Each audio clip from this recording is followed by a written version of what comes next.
Good morning, everyone, and thank you to Apo, the Safety4Sea whole team, Eleni, Joanna for organizing such a lovely event every year by year.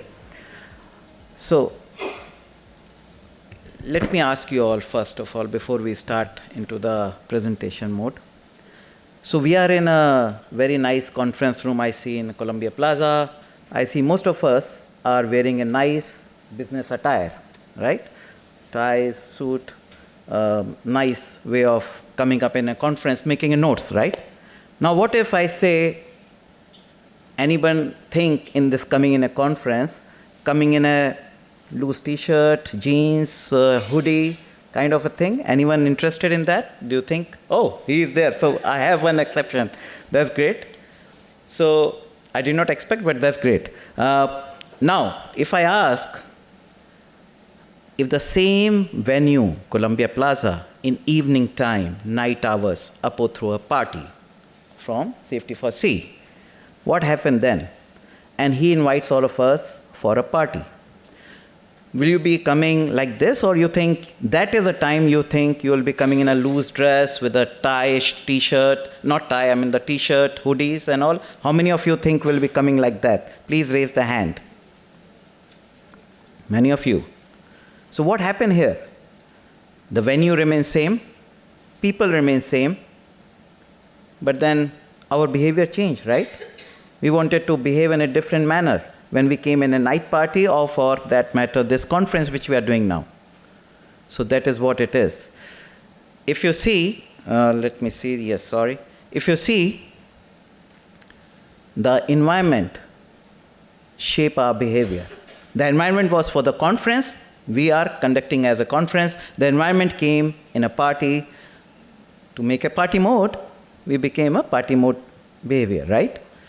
Similarly, let's go to the ships now. Now on the ships, similar thing happened. The environment impact our behavior. Now we have to look at, we talk about incidents, we talk about human factor, we talk about causes attributing to that. What is really psychologically leading the seafarers to lead into the unsafe behavior?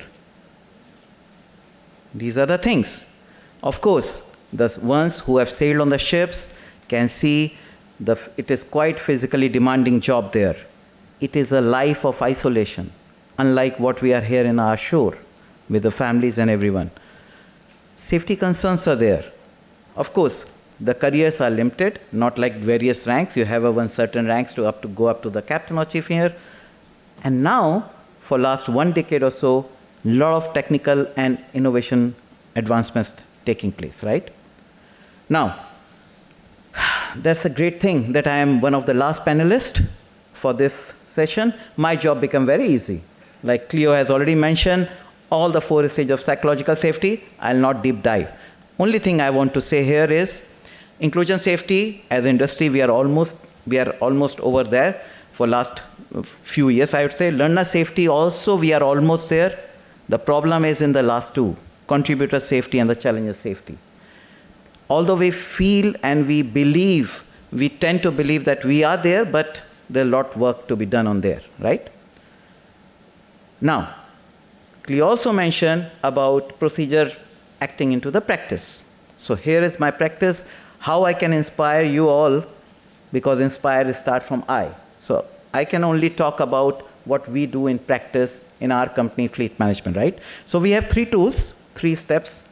The first is, we have a SAFER program we are following for last 12 years, I would say, is a psychological behavior safety program. We have second tool is, we call it USRT campaign. It is unsafe risk takers. It's just we made an abbreviation just to make it fancy, but it is an unsafe risk takers campaign. The third one is a fleet care cell, which is there for last 5 years in a company. So we hinge our safety culture on board based on these 3 pillars of the company. Safety programs, safer-based programs, we categorize sun behavior and rain behavior. Sun, which follows all the safety, understand the procedures, and never walk by the unsafe act. Rain behavior, as the name suggests, rushes into the job and attitude problem, not only cause himself, but the others injury. Now, USRT. USRT is unsafe risk behaviors. As you can understand, I don't want to say, but there are people, when you are 22 people, 23 people on board, there could be one person who doesn't want to still follow irrespective of the environment, right? There we identify, we nurture them, we train them, we monitor them. And we believe that they tend to go towards the safer behavior, right? So this is what we keep it very just one-to-one with that person through the fleet care cell without exposing a person, because the program which we are following is a pull program, unlike push programs of all SOLAS, MARPOL requirements are push programs. This program is voluntary program. We don't want any push. It's a more pull program. Now, fleet care. This is one very, very innovative that one of our company has taken at very early stages. We are talking today psychological safety. Almost 5 years back or 6 years back, the company started before the COVID, where we have a clinical psychological doctors based in India and Philippines. So these are professionals who are dealing with our ships, almost 25,000 seafarers on 600 ships. We also have taken a third-party CRN, the Crisis Response Network. So apart from, because these clinical psychological doctors, almost 18 or 19 of them are paid employee of the company.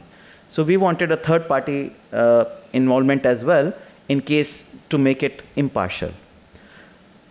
Mental well-being through talk about communications with the all crew.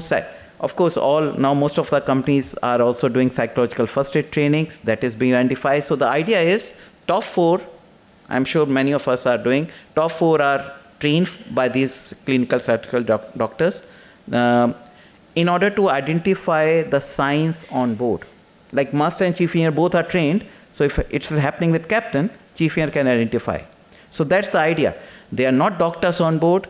They are just to identify those signs of psychological disturbance which is happening on one particular person. And they pass it to the professionals which are based here in these countries. Of course, health is equivalent to safety. One of the tools is, when we talk about psychological safety, we have to make a safety net to our seafarers and their families.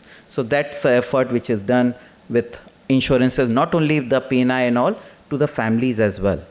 So they have a safety to fall back.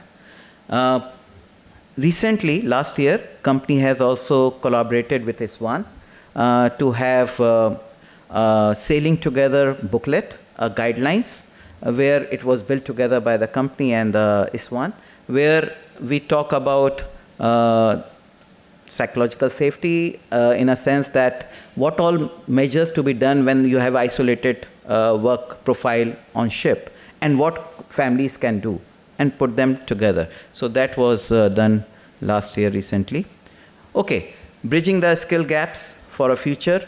Apo asked initially the Q&A session also that what one thing which I would say one thing in this one is all our technology is moving very fast, innovation is moving.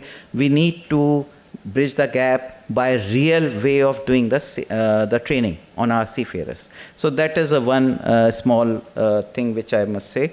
Building a strong safety culture. So if you look at now, we establish a clear expectation with our colleagues on board.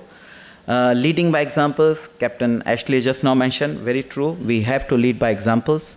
Encouraging open communications, employee trainings, and then of course, there's always gaps happening and to bridge the gaps. To conclude, I would say an employee job to give him, his or her best work every day, while organization job is to take care of the employee by good reason for them to keep on coming back to the work. Thank you. Thank you.